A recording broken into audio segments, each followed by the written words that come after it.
Real estate രംഗത്ത് മുസ്ലിം സാന്നിധ്യം കൂടുതലായപ്പോൾ land ജിഹാദ് എന്ന് പറഞ്ഞ് വരുന്ന സാഹചര്യം ഉണ്ടായി. മുസ്ലിം കുട്ടികൾ ഇന്ത്യയിലെ പ്രീമിയർ ഇൻസ്റ്റിറ്റ്യൂട്ടുകളിൽ നല്ലൊരു എണ്ണം അവർ വരികയും ചെയ്തപ്പോൾ എൻട്രൻസ് ജിഹാദ് എന്നുള്ള പദം കേൾക്കുന്നത് പോപ്പുലേഷനുമായി ബന്ധപ്പെട്ട് വോട്ട് ഒരു പ്രത്യേക പാർട്ടിക്ക് ചെയ്യുന്നു എന്നുള്ളവർക്കുള്ള ജിഹാദി പരാമർശങ്ങൾ, അവിടെ ഹലാൽ ജിഹാദും തുപ്പൽ ജിഹാദും കൊണ്ടുവരാൻ ശ്രമിച്ച സാഹചര്യം, ഇങ്ങനെ യൂണിഫോമുമായി ബന്ധപ്പെട്ട ഹിജാബുമായി ബന്ധപ്പെട്ട ജിഹാദി പരാമർശം സിവിൽ സർവീസിൽ മുസ്ലിങ്ങൾ ഇപ്പോൾ ഇത് പിടിച്ചെടുത്ത് നോക്കുക കംപ്ലീറ്റ് എന്താവും സംഭവിക്കുക? മദ്യം ഉണ്ടാവില്ല, ഗാംബ്ലിംഗ് ഉണ്ടാവില്ല, ഇത്തരത്തിലുള്ള ഈ ചുട്ടികുത്തലും പച്ചകുത്തലും ഒക്കെ കുറേ എന്ത് ചെയ്യും? കുറേ അതേടെ കുറയും. ഉദ്ഘാടനത്തിന് വലിയ നഗ്നത പ്രദർശനവും ഡാൻസും എന്ത് ചെയ്യുന്നുണ്ടാവില്ല. ഒരു വേൾഡ് കപ്പ് കാലത്തിലാണുള്ളത്. വേൾഡ് കപ്പ് നടക്കുമ്പോൾ ആര് ജയിക്കും ആര് തോൽക്കും തുടങ്ങിയ വാഗ്വാദങ്ങളൊക്കെ നടക്കുന്ന സമയത്ത് ഫുട്ബോള് ഇസ്ലാമിൻ്റെ ഒരു വിജയപ്രഖ്യാപനമാണ് എന്നുള്ള രൂപത്തിൽ ചില ചാനലുകൾ ഫുട്ബോൾ ജിഹാദ് അവിടെ ഇസ്ലാം കുത്തിക്കയറ്റുകയാണ്. വർഷങ്ങളായിട്ട് ഇസ്ലാം ബോധപൂർവം ഫുട്ബോളിലേക്ക് കൊണ്ടുവന്നുകൊണ്ടിരിക്കുകയാണ്. എല്ലാ ടീമും വാങ്ങിക്കൊണ്ടിരിക്കുകയാണ്. യൂറോപ്യൻ ടീമുകളുടെ സ്ഥാനത്തേക്ക് മുസ്ലിം രാജ്യങ്ങളെ അതേപോലെ ഈ രംഗത്തേക്ക് കടന്നു വന്നുകൊണ്ടിരിക്കുകയാണ്. ഇസ്ലാം ഫുട്ബോളിനെ വിഴുങ്ങുന്നു എന്ന രൂപത്തിലൊക്കെ വലിയ ചാനൽ ചർച്ചകൾ നടന്നുകൊണ്ടിരിക്കുന്നൊരു സാഹചര്യം നമ്മൾ കണ്ടുകൊണ്ടിരിക്കുന്നത്. എത്രത്തോളം ഒരു വസ്തുത ഈ ഒരു കാര്യത്തിൽ ഒരു ഫുട്ബോൾ ജിഹാദ് ഏത് കാര്യവും ജിഹാദാക്കിക്കൊണ്ടിരിക്കുകയാണ്. ഫുട്ബോൾ ജിഹാദ് എന്നൊക്കെ പ്രയോഗിക്കുന്നതിൽ എത്രമാത്രം യാഥാർത്ഥ്യമുണ്ട്? ഇത് സത്യത്തിൽ വലിയ തമാശ കൂടിയാണ്. മുസ്ലിങ്ങൾ ഏതെല്ലാം രംഗത്ത് മുന്നിൽ വരുന്നുവോ, മുസ്ലിങ്ങളുടെ ഒരു പ്രകടമായ സാന്നിധ്യം ഏതെല്ലാം തലങ്ങളിലുണ്ടാകുന്നുവോ അതിനെയെല്ലാം വളരെ മോശമായ രീതിയിൽ ചിത്രീകരിക്കാനുള്ള ശ്രമങ്ങൾ ഇന്ത്യയിലെ സംഘപരിവാരത്തിൻ്റെ അടുക്കൽ നിന്ന് കഴിഞ്ഞ കുറച്ചു വർഷങ്ങളായി, പ്രത്യേകിച്ച് അവർ അധികാരത്തിൽ വന്നതിന് ശേഷം നിരന്തരമായി ഉണ്ടായിക്കൊണ്ടിരിക്കുകയാണ്. നമുക്കറിയാം, ഫാസിസവും അതേപോലുള്ള ഇത്തരം വിനാശകരമായ ആശയങ്ങൾക്കൊക്കെ എപ്പോഴും ഒരു ശത്രുവിനെ മുന്നിൽ നിർത്തി, അപരനെ മുന്നിൽ നിർത്തി നിരന്തരം അവരെ ആക്രമിച്ചുകൊണ്ടാണ് അവർക്ക് മുന്നോട്ട് പോകാൻ കഴിയുക എന്നുള്ളത് മനസ്സിലാക്കുന്നവരാണ് നമ്മളെല്ലാവരും, ഇന്ത്യയിലുടനീളം ലോകത്തുടനീളമുള്ള ആളുകൾ. അതുകൊണ്ട് തന്നെ ഇസ്ലാമോഫോബിയയുടെ ഇത്തരം സാഹചര്യങ്ങൾ നമുക്ക് തിരിച്ചറിയാൻ സാധിക്കും. പക്ഷേ കേരളത്തിലെ ഇപ്പോൾ ഏറ്റവും ഫുട്ബോൾ ജിഹാദ് എന്ന് പറഞ്ഞ ഈ ചർച്ചയിലേക്ക് നമ്മൾ വരുമ്പോൾ ഏറ്റവും തമാശയായി തോന്നുന്നൊരു കാര്യം, കേരളത്തിലെ ഇന്ത്യ ഗവൺമെൻറ്റിൻ്റെ ലൈസൻസുള്ള ഒരു ചാനൽ അതിൻ്റെ ഫ്ലോർ സമയത്തിൽ ഏറ്റവും പീക്കായിട്ടുള്ളൊരു സമയം ഇത്തരം ഒരു ചർച്ചയ്ക്ക് വേണ്ടി വിനിയോഗിക്കുന്നു എന്നുള്ളതാണ്. എത്രമാത്രം ഒരു തരം താഴ്ന്ന സാഹചര്യമാണ് ഇവരൊക്കെ അനുഭവിക്കുന്നത് എന്നത് നമുക്ക് വളരെ വേദന ഉണ്ടാക്കുന്ന കാര്യമാണ്. നമുക്കറിയാം, എല്ലാ മുസ്ലിം ഇഷ്യൂ അല്ലെങ്കിൽ മുസ്ലിങ്ങൾ മായി ബന്ധപ്പെട്ട എത്രയെത്ര ജിഹാദി പരാമർശങ്ങളാണ് ഇപ്പോൾ കഴിഞ്ഞ കാലങ്ങളിൽ ഉണ്ടായത്. ഇപ്പോൾ ലവ് ജിഹാദാണ് ഇതിലേറ്റവും ഒന്നാമതായി ജിഹാദുമായി കൂട്ടിക്കലർത്തി വരുന്ന ഒരു വിഷയം. ഇന്ത്യയിലെ കഴിഞ്ഞ 10-14 വർഷമായി ഇന്ത്യ BJPയുടെ ഭരണത്തിന് കീഴിലാണ്. ഒരുപക്ഷെ ഇന്ത്യൻ മുസ്ലിങ്ങളെ ഏറ്റവും അധികം നിയമത്തിന് മുമ്പിൽ കൊണ്ടുവരാമായിരുന്ന അല്ലെങ്കിൽ അവരെ പ്രതിക്കൂട്ടിൽ നിർത്താമായിരുന്ന ഒരു വിഷയമായിട്ടാണ് ലവ് ജിഹാദിനെ എക്കാലത്തും BJP ഉപയോഗിച്ചു വന്നത്. ആ വിഷയത്തിൽ എല്ലാ തലത്തിലുമുള്ള, ഇപ്പോൾ ഇന്ത്യക്ക് IB ഉണ്ട്, പിന്നെ റോയ് ഉണ്ട്, ഇന്ത്യക്ക് ഇൻ്റലിജൻസ് സംവിധാനങ്ങൾ പല രൂപത്തിലുണ്ട്, CBI സംവിധാനങ്ങളുണ്ട്, NIA ഉണ്ട്. ഇങ്ങനെയുള്ള എത്രയോ ഇൻവെസ്റ്റിഗേഷൻ ഏജൻസികൾ വളരെ ആഴത്തിൽ അവർക്ക് കിട്ടാവുന്ന മാക്സിമം കാര്യങ്ങൾ ഉപയോഗിച്ച് അന്വേഷിച്ചെങ്കിലും ഉത്തർപ്രദേശിൽ നിന്നോ കേരളത്തിൽ നിന്നോ മുസ്ലിങ്ങൾ മറ്റെവിടെയെങ്കിലും നിന്നോ ഒരു തെളിവ് പോലും ഹാജരാക്കാൻ സാധിക്കാതെ സുപ്രീം കോടതി വരെ തള്ളിക്കളഞ്ഞ ഒരു വിഷയമാണ്. എന്നാലും ഇപ്പോഴും ഇപ്പോൾ ഈ കഴിഞ്ഞ മാസവും ഒരു പെൺകുട്ടിയുമായി ബന്ധപ്പെട്ട് ഉത്തർപ്രദേശിൽ വീണ്ടും ലവ് ജിഹാദ് ആരോപണങ്ങൾ ഉന്നയിക്കപ്പെടുന്ന സാഹചര്യം ഉണ്ടായി. മുസ്ലിങ്ങൾ ഭൂമി വാങ്ങിക്കൂട്ടുന്നു. നമ്മുടെ കേരളത്തിൽ തന്നെ ഉണ്ടായിട്ടുള്ള ഈ റിയൽ എസ്റ്റേറ്റ് രംഗത്ത് മുസ്ലിം സാന്നിധ്യം കൂടുതലായപ്പോൾ ലാൻഡ് ജിഹാദ് എന്ന് പറഞ്ഞ് വരുന്ന സാഹചര്യം ഉണ്ടായി. +2 അടക്കമുള്ള വർഷങ്ങളായി മുസ്ലിം രാഷ്ട്രീയ പ്രസ്ഥാനങ്ങളും സാമുദായിക സംഘടനകളും സാമൂഹിക സംഘടനകളും മുസ്ലിങ്ങൾക്കിടയിൽ വിദ്യാഭ്യാസ പ്രവർത്തനങ്ങൾ നടത്തിയതിൻ്റെ പശ്ചാത്തലത്തിൽ മുസ്ലിം കുട്ടികൾ ഹയർ സെക്കൻഡറിയിൽ നല്ല വിജയം കാഴ്ചവെക്കുകയും അവർ ഡൽഹി യൂണിവേഴ്സിറ്റി അടക്കമുള്ള യൂണിവേഴ്സിറ്റികളിൽ ഇന്ത്യയിലെ പ്രീമിയർ ഇൻസ്റ്റിറ്റ്യൂട്ടുകളിൽ നല്ലൊരു എണ്ണം അവർ വരികയും ചെയ്തപ്പോൾ ഡൽഹിയിൽ നിന്നൊരു പ്രൊഫസറുടെ അടുക്കൽ നിന്നാണ് മാർക്ക് ജിഹാദ് എന്നുള്ള പദം നമ്മൾ കേൾക്കുന്നത്. എൻട്രൻസ് ജിഹാദ് എന്നുള്ള പദം കേൾക്കുന്നത്. ഇങ്ങനെ പോപ്പുലേഷനുമായി ബന്ധപ്പെട്ട് വോട്ട് ഒരു പ്രത്യേക പാർട്ടിക്ക് ചെയ്യുന്നു എന്നുള്ളവർക്കുള്ള ജിഹാദി പരാമർശങ്ങൾ, ഭക്ഷണത്തോട് മുസ്ലിങ്ങൾക്ക് എക്കാലത്തും താല്പര്യം മുസ്ലിങ്ങളാ നിലക്ക് അവരുടെ ബിസിനസ് രംഗത്തും ഹോട്ടൽ വ്യവസായമാണെങ്കിലും ഏത് കാലത്തും മുന്നോട്ട് പോയിട്ടുള്ളതാണ്. ഇന്ത്യയിലെ തന്നെ അതിപ്രസിദ്ധമായ എല്ലാ ഭക്ഷണ വിഭവങ്ങൾക്കും നോൺ വെജ് വിഭവങ്ങൾക്കും പിന്നിൽ മുസ്ലിം രാജാക്കന്മാരുടെയും അവരുടെ കുശിനിക്കാരുടെയും വലിയ പങ്കുണ്ടെന്നുള്ളതും ഒരു വസ്തുതയാണ്, യാഥാർത്ഥ്യമാണ്.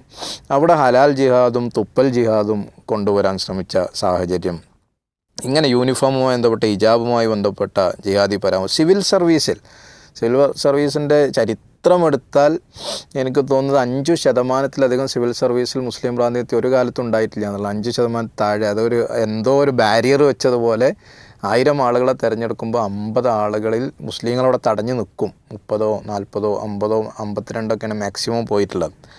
അതിന് സിവിൽ സർവീസ് UPSC ജിഹാദ് എന്ന് പറഞ്ഞു. ഈ അടുത്ത കാലത്ത് നമ്മൾ കേട്ട മറ്റൊരു ജിഹാദാണ് ജിം ജിഹാദ്. ജിംനേഷ്യത്തുമായി ബന്ധപ്പെട്ട് പ്രത്യേകിച്ചും മധ്യപ്രദേശ് ഉത്തരേന്ത്യയിലുണ്ടായ ഒരു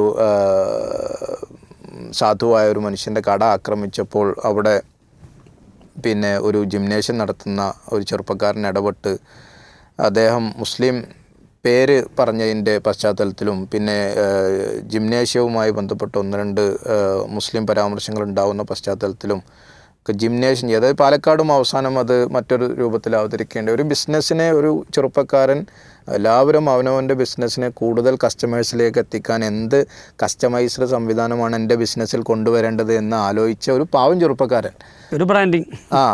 അയാളുടെ ബിസിനസ് കേന്ദ്രത്തിലേക്ക് കൂടുതൽ അയാളുടെ പ്രദേശത്ത് ജീവിക്കുന്ന മനുഷ്യന്മാരും കൂടുതൽ ഇതുവരെ കടന്നു വരാത്ത ആളുകൾ എങ്ങനെ കൊണ്ടുവരാൻ സാധിക്കും എന്ന് ശ്രമിച്ചപ്പോൾ അയാൾ മ്യൂസിക് കുറേ ആളുകൾക്ക് തടസ്സമായി നിൽക്കുന്നുണ്ട്. ശരി, മ്യൂസിക് ഇല്ലാത്ത മറ്റെന്തെങ്കിലും ഒരു ഇൻസ്ട്രുമെൻ്റൽ മ്യൂസിക് ഇല്ലാത്ത ശബ്ദങ്ങൾ ഞാൻ എൻ്റെ കാണിക്കാം, അല്ലെങ്കിൽ എല്ലാവരും ഹിജാബ് ധരിക്കാതെ തുറന്നിട്ട ലൂസായ വസ്ത്രങ്ങൾ ധരിച്ചിട്ടാണ് ഇത്തരം ഫിസിക്കൽ ആക്ടിവിറ്റീസ് നടത്തുന്നത്. ശരി, എൻ്റെ സ്ഥാപനത്തിൽ നിങ്ങൾക്ക് ഹിജാബ് ധരിച്ചിട്ടും ഫിസിക്കൽ ആക്ടിവിറ്റീസ് നടത്താം. ഒരു ചെറുപ്പക്കാരൻ്റെ തൻ്റെ ബിസിനസ്സിനെ വളർത്താനുള്ളൊരു ചിന്തയെ എന്തോ മഹാ അപകടമാക്കി ചിത്രീകരിക്കുന്ന സാഹചര്യം കേരളത്തിലുണ്ടാവും. ഇതിനൊക്കെ മീഡിയയും സോഷ്യൽ മീഡിയയും ഒക്കെ അവരുടെ സ്പേസ് കൊടുക്കുന്നു എന്നുള്ളതാണ് ഏറ്റവും സങ്കടകരമായൊരു കാര്യം എന്നുള്ളത്. തള്ളിക്കളയാൻ ഇപ്പോഴും നമുക്ക് സാധിക്കുന്നില്ല എന്നാണ്.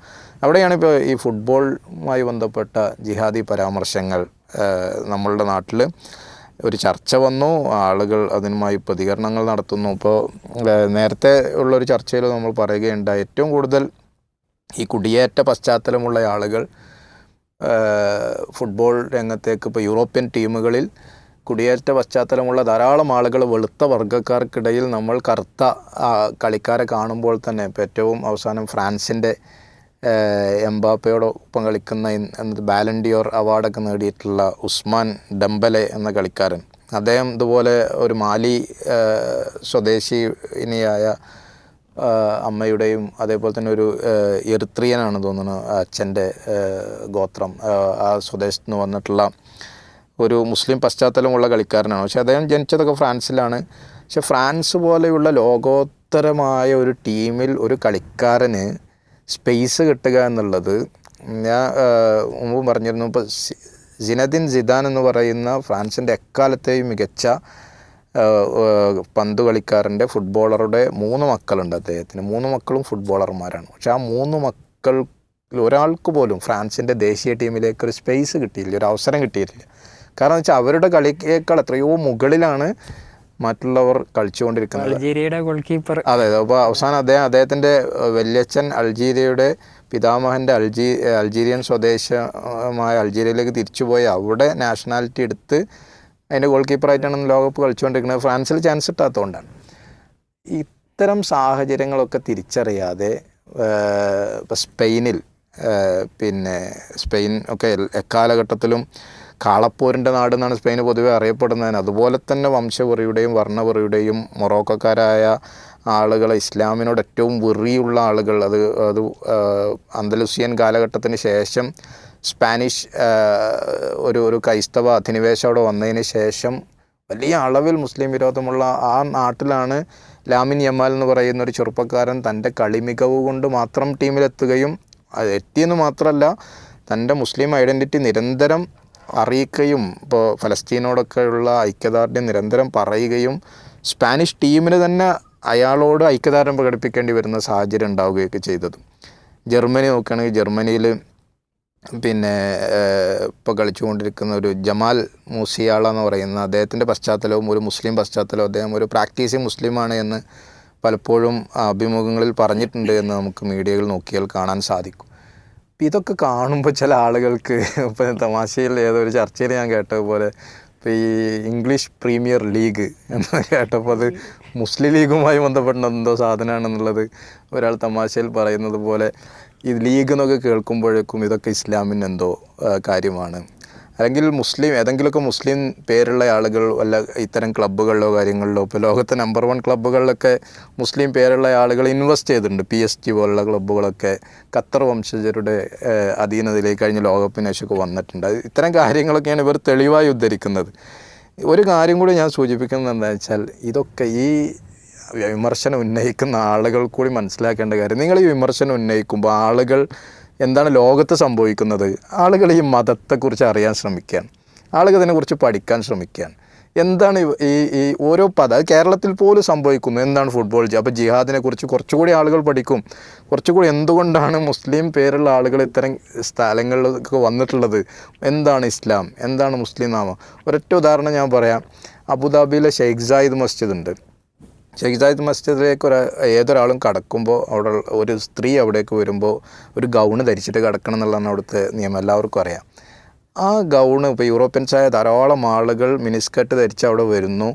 അവർ ഒരു ഫ്രഷായ ഗൗണാണ് അവിടെ കൊടുക്കുക, ഏറ്റവും വൃത്തിയുള്ള ഒരു പർദ്ദ, ഒരു അബായ അവരെ ധരിപ്പിക്കുന്നു. ആ പർദ്ദ ധരിക്കുന്നതുകൊണ്ട് മാത്രം ഓരോ വർഷവും ആയിരക്കണക്കിന് ആളുകൾ ഇസ്ലാമിലേക്ക് ഒരു വാക്ക് പോലും UAE ഗവൺമെൻറ് ഇസ്ലാമിനെ കുറിച്ച് പറയുകയോ ഒന്നും ചെയ്യുന്നില്ല. പക്ഷേ ഈ ഒരു ഗൗണ് ധരിക്കുന്നതോടുകൂടി ഈ വനിതകൾ പിന്നീട് ഇസ്ലാമിലേക്ക് കടന്നു വരുന്ന ആളുകൾ പറയുന്നത്, ഞങ്ങൾ ഇതുവരെ ഒരിക്കലും വിചാരിക്കാത്തൊരു കംഫേർട്ടും എനിക്കൊന്നും സംഭവിക്കുന്നില്ല എന്ന് ബോധ്യപ്പെടുകയും ചെയ്യുന്നതിൻ്റെ അടിസ്ഥാനത്തിൽ ഞാൻ ഈ മതത്തെക്കുറിച്ചും ഇതിനെക്കുറിച്ചും കൂടുതൽ പഠിക്കാൻ ശ്രമിക്കുകയും മുസ്ലിങ്ങളാവുകയും ചെയ്യുന്നതാണ്. അപ്പോൾ ഈ ജിഹാദി പരാമർശങ്ങളൊക്കെ കേൾക്കുമ്പോൾ ഇസ്ലാമിക പ്രബോധകരും ഇസ്ലാമിക പ്രവർത്തകരൊക്കെ സന്തോഷിക്കുകയാണ് സത്യത്തിൽ ചെയ്യുന്നത്. ഇതൊക്കെ ഇസ്ലാമിനെ പ്രചരിപ്പിക്കാനുള്ള വഴികളായി മാറുന്നു, ഇസ്ലാമിലേക്ക് ആളുകൾ പഠിക്കാനും അറിയാനുള്ള വഴികളായി മാറുന്നു എന്നുള്ളതാണ് നമുക്ക് പറഞ്ഞു